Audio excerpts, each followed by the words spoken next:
Hi hello ನಮಸ್ಕಾರ, welcome back to new video. So ಪ್ರತಿಯೊಬ್ಬರು ಕೂಡ ಹಾರ್ಟ್ಲಿ ವೆಲ್ಕಮ್. ಯಾರೆಲ್ಲ ಸಬ್ಸ್ಕ್ರೈಬ್ ಮಾಡದೆ ನೋಡ್ತಾ ಇದ್ದೀರಾ, ಸಬ್ಸ್ಕ್ರೈಬ್ ಮಾಡಿ.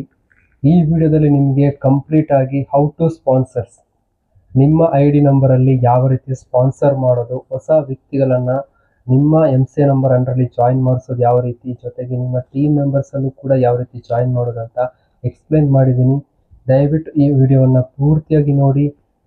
ಕೊನೆಗೆ ನಿಮ್ಮ ಟೀಮ್ ಪಾರ್ಟ್ನರ್ಸ್ ಕೂಡ ಈ ವಿಡಿಯೋವನ್ನು ಶೇರ್ ಮಾಡಿ. ನನ್ನ part 1, part 2, part 3 income plan ಕೂಡ ಕಂಪ್ಲೀಟಾಗಿ ನೋಡಿ.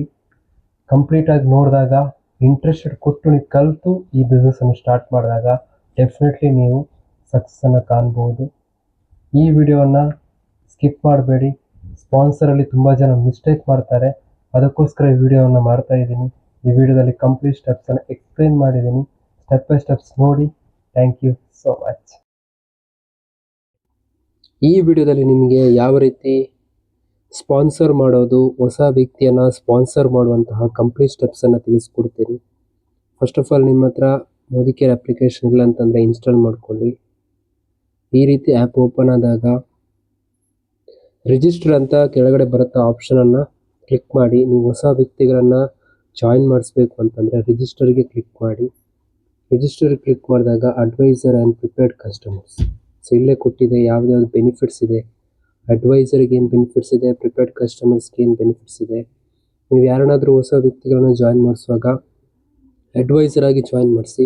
ಪ್ರಿಪೇರ್ಡ್ ಕಸ್ಟಮರ್ ಆದರೆ ಅವರಿಗೆ ಯಾವುದೇ ರೀತಿ ಬೋನಸ್ ಬರೋದಿಲ್ಲ, ಪ್ರಾಡಕ್ಟ್ ಆಫರ್ಸ್ ಬರುತ್ತೆ.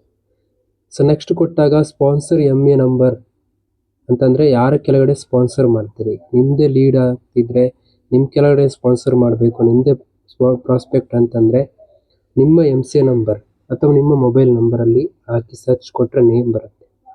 ಪ್ಲೇಸ್ಮೆಂಟ್ ಅಂತಂದರೆ ಯಾರ ಅಂಡರಲ್ಲಿ ನೀವು ಪ್ಲೇಸ್ ಮಾಡ್ತೀರಿ, ನಿಮ್ಮ ಟೀಮಿನ ಯಾರ ಕೆಳಗಡೆ ಅವ್ರಿಗೆ ಸಪೋರ್ಟ್ ಲೆಗ್ ಆಗಿ ಪ್ಲೇಸ್ ಮಾಡ್ತೀರಿ, ಅವರ MC ನಂಬರನ್ನು ಎಂಟ್ರ್ ಮಾಡಿ. ನಿಮ್ಮದೇ ಫ್ರಂಟ್ ಲೈನ್ ಬರಬೇಕಾದ್ರೆ ಸ್ಪಾನ್ಸರ್ MC ನಂಬರು ನಿಮ್ಮದೇ ಹಾಕಿ, ಪ್ಲೇಸ್ಮೆಂಟ್ ಕೂಡ ನಿಮ್ಮದೇ ಹಾಕಿ. ಇಲ್ಲಿ ಯಾವುದೇ ರೀತಿಯ ಮಿಸ್ಟೇಕ್ ಮಾಡಲಿಕ್ಕೆ ಹೋಗಬೇಡಿ. MC ನಂಬರ್ ಒಂದು ರಾಂಗ್ ಆದರೂ ಕೂಡ ಬೇರೆ ನೇಮ್ ಬರುತ್ತೆ, ನೋಡಿಕೊಂಡು ಕ್ಲಿಕ್ ಮಾಡಿ. ನೆಕ್ಸ್ಟ್, ಆ್ಯಸ್ ಪರ್ KYC ಪ್ರಕಾರ ಏನು ನೇಮ್ ಇದೆ ಅದನ್ನು ಮೆನ್ಷನ್ ಮಾಡಿ. First name, last name. First name ಇದ್ದರೆ ಒಂದೇ ನೇಮ್ ಇದ್ದರೆ ಒಂದೇ ನೇಮ್ ಎಂಟ್ರ್ ಮಾಡಿ, ಮತ್ತು ರಿಪೀಟೆಡ್ ಲಾಸ್ಟ್ ನೇಮ್ ಹಾಕಬೇಡಿ. ಆನಂತರ date of birth, first year select ಮಾಡಿ, ಮಂತ್ ಸೆಲೆಕ್ಟ್ ಮಾಡಿ. ನಂತರ ಮೇಲ್ ಆರ್ ಫೀಮೇಲ್ ಕ್ಲಿಕ್ ಮಾಡಿ. ಕೋ ಅಪ್ಲಿಕೆಂಟ್ ಬೇಕಾದರೆ ಮಾಡಿ, ಇಲ್ಲಾಂತಂದರೆ ಅದನ್ನು ಸ್ಕಿಪ್ ಮಾಡ್ಬೋದು. ಅದಾದ ನಂತರ ನಿಮ್ಮ KYC ಅಡ್ರೆಸ್ಸಲ್ಲಿ ಏನು ಅಡ್ರೆಸ್ ಇದೆ, ಕರೆಂಟ್ ಅಡ್ರೆಸ್ ಪ್ರತಿಯೊಂದು ಕೂಡ ಇಲ್ಲಿ ಸ್ಟಾರ್ ಮಾರ್ಕ್ ಹಾಕಿದ್ದನ್ನು ಫಿಲ್ ಮಾಡಿ. ಅಡ್ರೆಸ್ ಇರ್ಬೋದು, ಲ್ಯಾಂಡ್ ಮಾರ್ಕ್ ಇರ್ಬೋದು, ಪಿನ್ ಕೋಡ್ ಇರ್ಬೋದು, ಇಮೇಲ್ ID ಇರ್ಬೋದು, ಪಾನ್ ನಂಬರ್ ಇರ್ಬೋದು, ಮೊಬೈಲ್ ನಂಬರ್ ಇರ್ಬೋದು. ಕರೆಕ್ಟಾಗಿರುವಂಥ ಮೊಬೈಲ್ ನಂಬರನ್ನು ಎಂಟ್ರ್ ಮಾಡಿ. ಸಾಧ್ಯವಾದರೆ ವಾಟ್ಸಪ್ ನಂಬರನ್ನೇ ಎಂಟ್ರ್ ಮಾಡಿ. FSSA ಲೈಸೆನ್ಸ್ ನಂಬರ್ ಸ್ಟಾರ್ಟಿಂಗಲ್ಲಿ ಇರೋದಿಲ್ಲ, ಅದು ಅವಶ್ಯಕತೆ ಇರೋದಿಲ್ಲ. ಥರ್ಡ್ ಸ್ಟೆಪ್ಪಲ್ಲಿ ಬಂದು KYC, ಆಧಾರ್ ಕಾರ್ಡ್ ಕ್ಲಿಕ್ ಮಾಡಿ. ಆಧಾರ್, ವೋಟರ್ ID, ಬೇರೆ ಡಾಕ್ಯುಮೆಂಟ್ಸ್ ಕೂಡ ಮಾಡ್ಬೋದು. ಆಧಾರ್ ಕಾರ್ಡ್ ಎಲ್ಲರ ಹತ್ರ ಇರುತ್ತೆ. ಆಧಾರ್ ಕಾರ್ಡ್ ನಂಬರ್ ಎಂಟ್ರ್ ಮಾಡಿದಾಗ ಎರಡು ಆಪ್ಷನ್ಸ್ ಇದೆ, send OTP or manually. OTP ಕೊಡ್ಲಿಕ್ಕೆ ರೆಡಿ ಇಲ್ಲ ಅಂತಂದರೆ ಮ್ಯಾನ್ಯುವಲ್ ಮಾಡ್ಬೋದು. ಸೇಮ್ ಆಧಾರ್ನ ಫ್ರಂಟ್ ಪೇಜ್ ಮತ್ತು ಬ್ಯಾಕ್ ಪೇಜ್ ಅಪ್ಲೋಡ್ ಮಾಡಬೇಕು ನಿಮ್ಮ ಗ್ಯಾಲರಿಯಿಂದ. ಫಸ್ಟಿಗೆ ನಿಮ್ಮ ಮೊಬೈಲಲ್ಲಿ ಅದನ್ನು ಸೇವ್ ಮಾಡಿ ಇಟ್ಕೊಳ್ಬೇಕು. ನಂತರ ಎಲ್ಲ ಡೀಟೇಲ್ಸನ್ನು ಫಿಲ್ ಮಾಡಬೇಕಾಗತ್ತೆ. OTPಯಲ್ಲಿ ಮಾಡ್ತೀರಂತಂದರೆ ವಿದಿನ್ 30 ಸೆಕೆಂಡಲ್ಲಿ KYC ಅಪ್ಲೋಡ್ ಆಗುತ್ತೆ. ಮ್ಯಾನ್ಯುವಲಿ ಮಾಡ್ತೀರಾ ಅಂತಂದರೆ 5 ಡೇಸ್ ತನಕ ಟೈಮ್ ಹೋಗ್ಬೋದು. ಸೊ ಇಲ್ಲಿ ದಯವಿಟ್ಟು ನೇಮ್ ಮಿಸ್ಟೇಕ್ ಮಾಡಲಿಕ್ಕೆ ಹೋಗಬೇಡಿ ID ಕ್ರಿಯೇಟ್ ಮಾಡ್ಕೊಳ್ವಾಗ. ಸೊ ಅವರ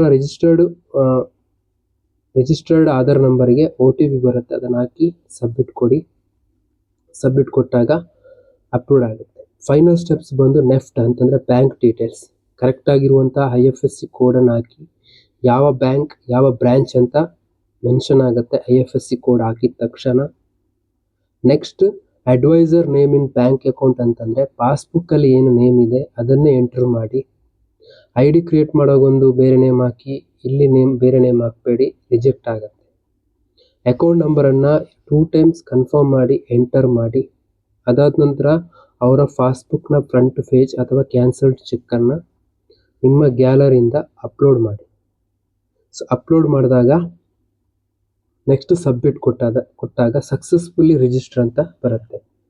ನಿಮ್ಮ ಅಂಡರಲ್ಲಿ ಜಾಯ್ನ್ ಆದರೆ ನಿಮಗೂ ಮೆಸೇಜ್ ಬರುತ್ತೆ, ಅವ್ರಿಗೂ ಕೂಡ ಮೆಸೇಜ್ ಬರುತ್ತೆ, ಇಮೇಲ್ ಐಡಿ ಕೂಡ ಮೆಸೇಜ್ ಬರುತ್ತೆ. ಇಲ್ಲಿ ಯಾರು ಕೂಡ ಐಡಿ ಕ್ರಿಯೇಟ್ ಮಾಡುವಾಗ ಮಿಸ್ಟೇಕ್ ಮಾಡ್ಕೊಳ್ಬೇಡಿ, ನಂಬರ್ ಮಿಸ್ಟೇಕ್ ಮಾಡ್ಕೊಳ್ಬೇಡಿ, ನೇಮ್ ಮಿಸ್ಟೇಕ್ ಮಾಡ್ಕೊಳಕ್ಕೆ ಹೋಗಬೇಡಿ. ಮತ್ತು MC ನಂಬರ್ ಎಂಟ್ರಿ ಮಾಡುವಾಗ ನೋಡ್ಕೊಂಡು ಎಂಟ್ರಿ ಮಾಡಿ. ಸ್ಪಾನ್ಸರ್ ನಿಮ್ಮದೇ ಸ್ಪಾನ್ಸರ್ ಆದರೆ ನಿಮ್ಮದೇ ಹಾಕ್ಕೊಳ್ಳಿ. ನಿಮ್ಮ ಟೀಮ್ ಅವ್ರಿಗೆ ಯಾರಿಗಾದರೂ ಅವರ ಪ್ರಾಸ್ಪೆಕ್ಟನ್ನು ಅವ್ರ ಅಂಡರಲ್ಲಿ ಜಾಯ್ನ್ ಮಾಡಿಸ್ಬೇಕಂತಂದರೆ ಅವ್ರದ್ದೇ ಹಾಕಿ. ಪ್ಲೇಸ್ಮೆಂಟ್ ನೀವು ಯಾರ ಅಂಡರಲ್ಲಿ ಬೇಕಾದರೂ ಮಾಡ್ಕೊಳ್ಬೋದು. ಹೆಚ್ಚಿನ ಮಾಹಿತಿಗಾಗಿ ನಿಮ್ಮ ಮೆಂಟರ್ನ ಕಾಂಟ್ಯಾಕ್ಟ್ ಮಾಡಿ ಅಥವಾ ನನ್ನನ್ನು ಕಾಂಟ್ಯಾಕ್ಟ್ ಮಾಡಿ. ಸೊ ಫೈನಲ್ ಸ್ಟೆಪ್ಪಲ್ಲಿ ಈ ಥರ ಕೊಟ್ಟಾಗ ಬ್ಯಾಂಕ್ ಪಾಸ್ಬುಕ್ ಅಪ್ಲೋಡ್ ಮಾಡಿ ಸಬ್ಮಿಟ್ ಕೊಟ್ಟಾಗ ಸಕ್ಸಸ್ಫುಲಿ ರಿಜಿಸ್ಟರ್ ಅಂತ ಬರುತ್ತೆ. ಓಕೆ, ಸದಾದ ನಂತರ ನಿಮ್ಮ ಮೆಂಟರ್ ಯಾರಿದ್ದಾರೆ ಅವರಿಗೆ ನೆಕ್ಸ್ಟ್ ಸ್ಟೆಪ್ಸ್ ಏನಂತ ಕಾಂಟ್ಯಾಕ್ಟ್ ಮಾಡಿ. ID ಪಾಸ್ವರ್ಡ್ ಮೆಸೇಜ್ ಬಂದಿರುತ್ತೆ, ಅದನ್ನು ಆ್ಯಪಲ್ಲಿ ಲಾಗಿನ್ ಮಾಡಿಕೊಂಡು KYC ಸ್ಟೆಪ್ಸನ್ನು ಕಂಪ್ಲೀಟ್ ಮಾಡ್ಕೊಳ್ಳಿ. ಇನ್ ಕೇಸ್ ರಿಜೆಕ್ಟ್ ಆಗಿದ್ರೆ ಮತ್ತೆ ಹೋಗಿ KYC ವೆರಿಫಿಕೇಷನ್ ಕಂಪ್ಲೀಟ್ ಮಾಡ್ಕೊಳ್ಬೋದು. ಪಾನ್ ನಂಬರ್ ರಿಜೆಕ್ಟಲ್ಲಿ ಅಪ್ಡೇಟ್ ಮಾಡ್ಬೋದು, ಪಾಸ್ಬುಕ್ ಕೂಡ ಅಪ್ಡೇಟ್ ಮಾಡ್ಬೋದು. ನೆಕ್ಸ್ಟ್ ನಿಮಗೆ ಕಂಪನಿಯ ಆಜಾದಿ ಕಾಲ್ ಸೆಂಟ್ರಿಗೆ ಕಾಲ್ ಮಾಡಿ ಕೂಡ ಸಪೋರ್ಟನ್ನು ಪಡ್ಕೊಳ್ಬೋದು. Thank you so much. ಈ ವಿಡಿಯೋವನ್ನು ವಾಚ್ ಮಾಡೋದಕ್ಕೆ ಹಾಗೂ ಎಲ್ರಿಗೂ ಇದನ್ನು ಶೇರ್ ಮಾಡಿ. Thank you so much.